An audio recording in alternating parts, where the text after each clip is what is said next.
The plan for today is we're going to talk about the history of the playground. I'm going to make a fool of myself on some play equipment designed for kids, and then it's off to ride a century-old water chute. Despite England's reputation for rain, the weather had been mostly kind to me as I took my long road trip around every county, but as I arrived in Kettering in Northamptonshire, a lot of wind, a little bit of rain, threatening very heavy rain showers. We'll see how we do. I've got waterproof trousers with me just in case. Wicksteed Park describes itself as an urban park with rides, not an amusement park or theme park, just a park that happens to also have some attractions, one of which is a century old. Like many things in England, the park was founded by a wealthy industrialist. This particular industrialist was called Charles Wicksteed. He got his start with engineering and power tools, but ended up producing playground equipment. I met Connor, the park's community and heritage coordinator, and we went for a walk. First stop, the modern playground. I could have picked a better day for this. I recognise it's a road trip and I didn't have much choice, but I could have picked a better day for this. So some of this is heritage, some of this is not? Yes, so there isn't much of the playground that is still original. Obviously, a lot of things have been updated. And a lot of things have had kids on them for yes. 80, 90 years now? The park itself is over 100 years old. So the oldest thing that we have in the playground is that static swing over there. That is the oldest swing that we found. That was found in somebody's back garden. Oh! So the swing itself is actually a prototype. So when Charles Wicksteed started his engineering business, it wasn't originally in playground equipment.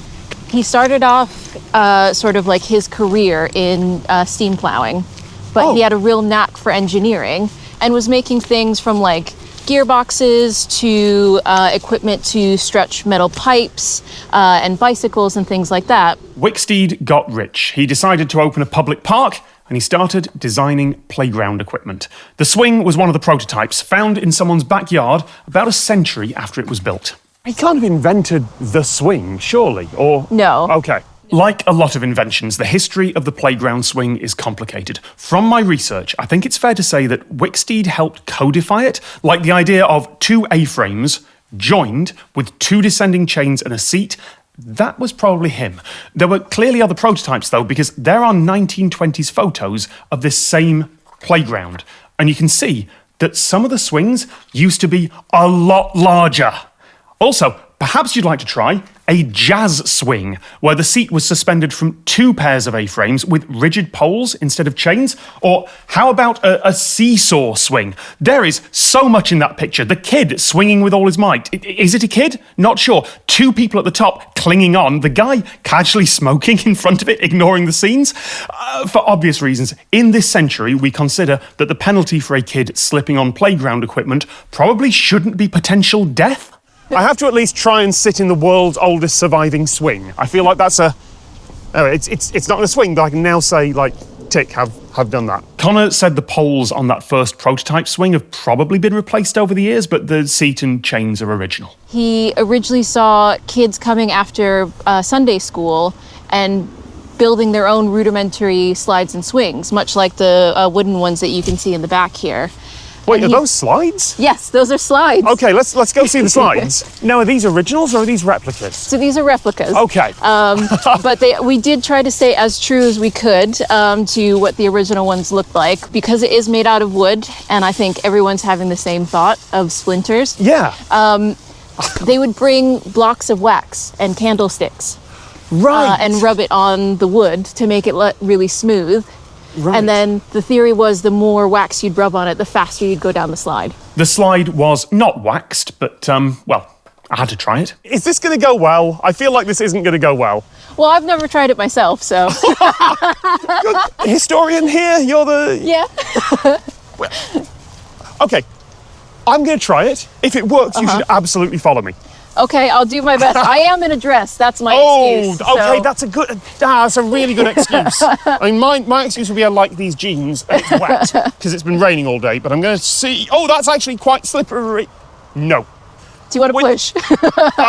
You can try it. I don't think it's going to work, but you can give it a try. Do you want a little... Yeah. I think I can see why they made him out of metal. That's, yeah. But again, like you said, they would have waxed it. Right, the witch's hat. I was going to ask you about the witch's hat. So this is definitely a recreation because the original witch's hat doesn't meet modern safety standards. Oh, good. But this one does, so rest assured. I don't recognise this. This feels like a thing that I should have seen in the playground and haven't. So this is definitely like a Charles Wicksteed special, I'd say. There's not a lot of other playground companies that had something like this. Yes, of course I had to try it. This feels... Yeah. Okay, yeah, no, that's... Right. So, I nearly threw myself off this thing because centrifugal force.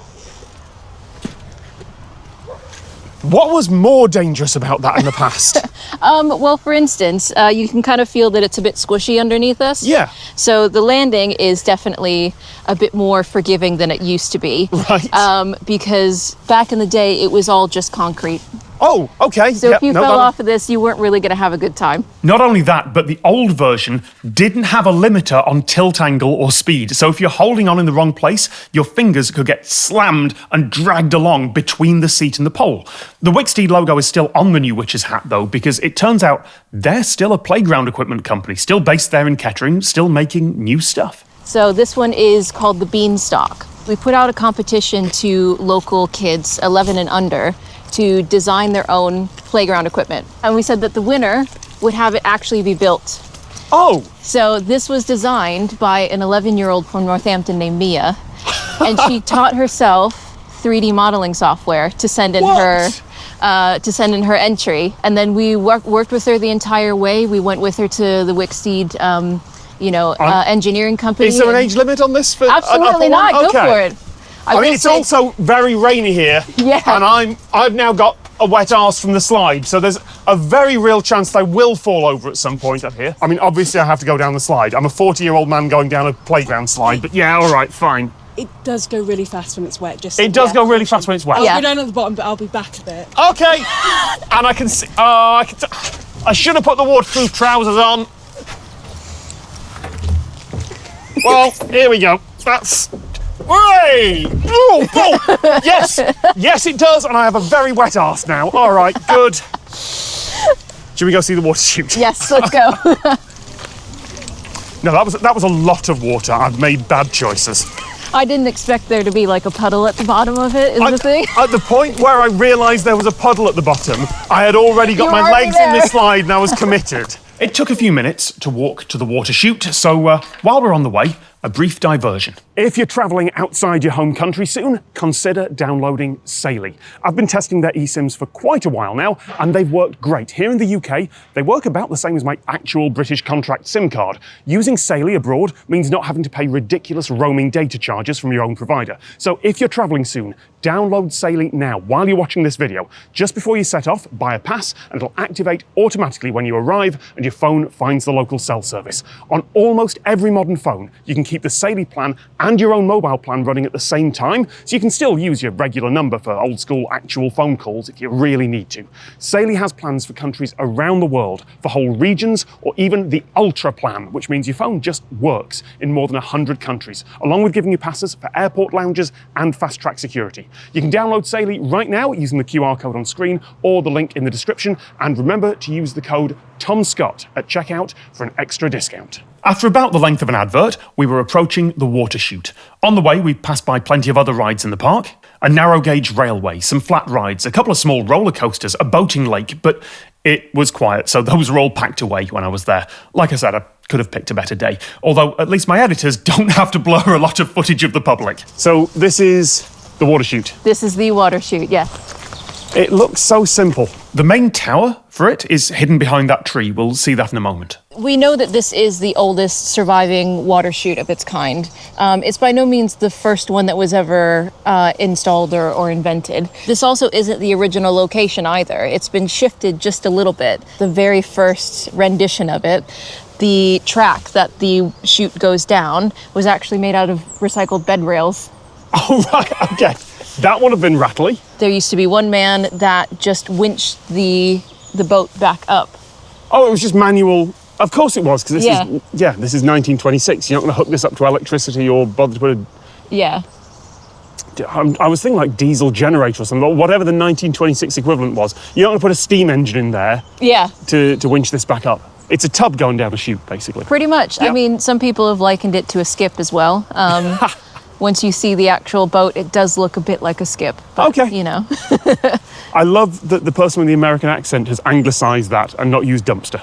Listen, I've picked up on some of the vocabulary. I've done my best. The team had opened up the water chute specially for me, and also for a pair of journalists from a newspaper who were doing a piece on the park. The journalists and I agreed to stay out of each other's way.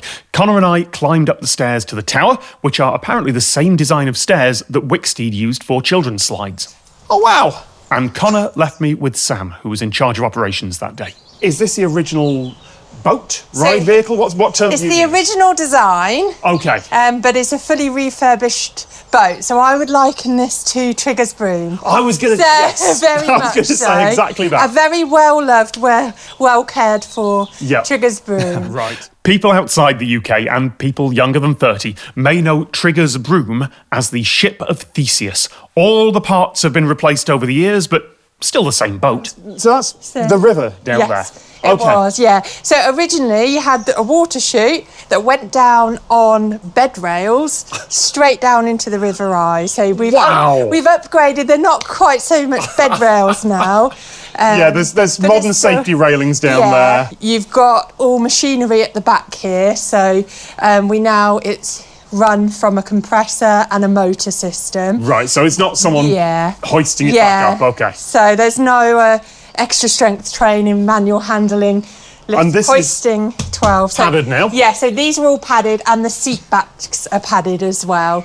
Oh, wow, it really for just it. was a skip, a dumpster Basically, that just took you. Yeah. Because it's the 1920s, you can do, and actually, no, I say that. Someone could still build that. I can still see someone in their backyard building a thing that's just a dumpster going down to the river. Yeah. If you're getting the public on board, you need some safety padding. So they still get that same feeling, that same excitement. That same, Yeah. this feels a little sketchy. It's not, but it feels a little sketchy. Definitely. And it's 100 years old now? It is. It will be celebrating its centenary 2026. Yep, 100 years for it. So it's Grade 2 listed. Oh, that must be tricky. Grade 2 listing means that a building is on the government's list of buildings that need special approval for any changes. Basically, all the features mentioned on that list are frozen in time. They can be repaired and maintained using appropriate materials. In fact, they must be. But they can't be altered. It would be a crime to do that unless you got special government permission, which is not usually given. And the water chute has changed over time. Connor had said it was moved a little early on. Sam told me there had been a few other alterations. In the 30s, it had an amendment. So it used to have a flat roof, and now it has a sloping roof. But that's this is been the since the tower? 30s. Yes, it's the same tower, the same river, the same Roughly the same concept of a rails, boat. and roughly the same gradient down and ride. How much does it splash? Well, it's luck of the draw. It's very much roulette for that, and that's part of the fun. You won't know. No two journeys are the same. All so right. Well, what there's going makes to be it one of me at unique, the front, so I don't know. If there's one person, it's going to ride higher. Yeah. If they're at the front, it's going to ride lower. All right. Can I see behind the scenes? I presume there's a button here somewhere. Yeah, so you can. The control cabin is not glamorous. It's designed for one person with a big mechanical winch just next to it, and the control panel is just a few buttons. Can I attach some cameras to it then? And can I push the button, please? You may. Connor took my main camera down to the bottom of the chute. I took my 360 camera in my hand, and with Sam watching over just in case, I pushed the glowing green button. That sounds promising. Oh, yeah.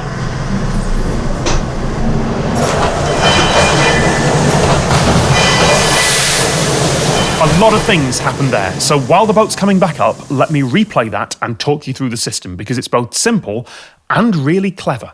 When the green button is pressed, the big drum of rope is unlocked from the winch so it can freewheel. Then the wheels that control the safety brakes turn, moving that black bar, which pushes away the big yellow bumpers at the side that are holding the boat in place. The boat's not going to move on its own, though, so it gets a hydraulic shove from the shover in the back. And from there, gravity does the rest.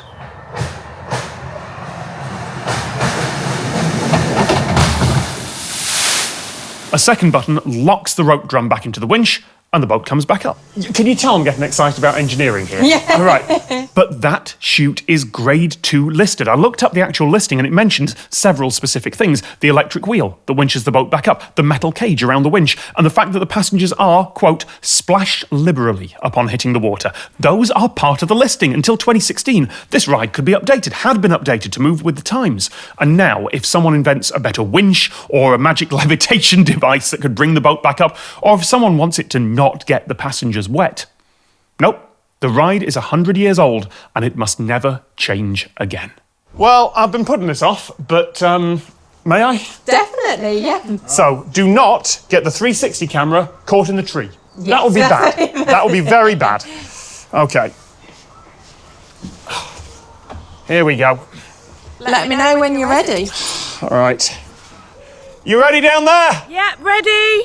Thank you to everyone at Wicksteed Park. Ready when you are. Enjoy. Here we go.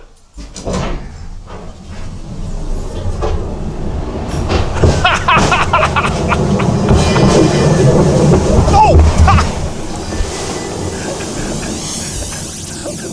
That is surprisingly forceful at the end. Like when it splashes down, I bounced a little there. Next time, or right now on Nebula, how thousands of people lived and worked somewhere that officially didn't exist.